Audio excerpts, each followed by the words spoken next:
Hey there, KP here with Coronavirus Diaries, a channel dedicated to the documentation of a world under lockdown. It's been a few days because I've been working on updating the graphics for the channel and creating an intro video so people can see what we're all about when they first visit the page. Unfortunately today I've got some bad news for you all. The COVID-19 crisis is worse than we realized and is going to take more time than we thought. The R0 is deflating for now in many parts of the world due to social distancing, seasonal changes, although the jury is still out on that one, and people being more hygienically responsible. But there are still many who are not taking this very seriously. And now that there are many protesting the stay-at-home orders, some states and cities opening up earlier than suggested, and some people just not being very safe about the whole thing, we're in kind of a gray area.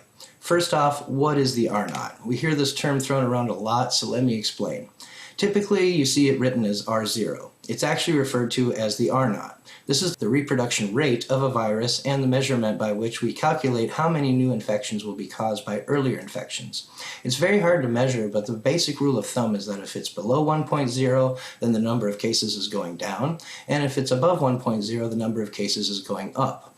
Even very small changes in the R0 leads to very big changes in the number of cases. That's because we're talking about exponential growth and decline. A good example of this is provided on a recent blog by Bill Gates, where he states that if every infection goes from causing 2.0 cases to only causing 0.7 infections, then after 40 days you have 1/6 as many infections instead of 32 times as many. That's 192 times fewer cases. Here's another way to think about it. If you started with 100 infections in a community, after 40 days you would end up with 17 infections at the lower R0 and 3,200 at the higher one. That's a huge difference. He also went on to say that full stadiums and big concerts probably will not make the cut for a long time. Dr. Anthony Fauci also chimed in recently stating that although the virus may recede in the coming weeks, it will not be gone and we will have it in the fall. In addition to this, we're probably looking at a 1-2 punch this winter of the flu epidemic and the coronavirus epidemic happening at the same time. Every business and school in America is preparing for the possibility of working and learning from home this fall. Our unemployment rate has possibly exceeded that of the high point during the Great Depression in 1933, estimated to be between 20 and 45%. Restaurants are obviously hurting. Airlines, whenever they begin flights again, may have to leave the middle seats of their planes empty, therefore selling 33% fewer seats. Can they survive on that? Only time will tell. But what about a vaccine?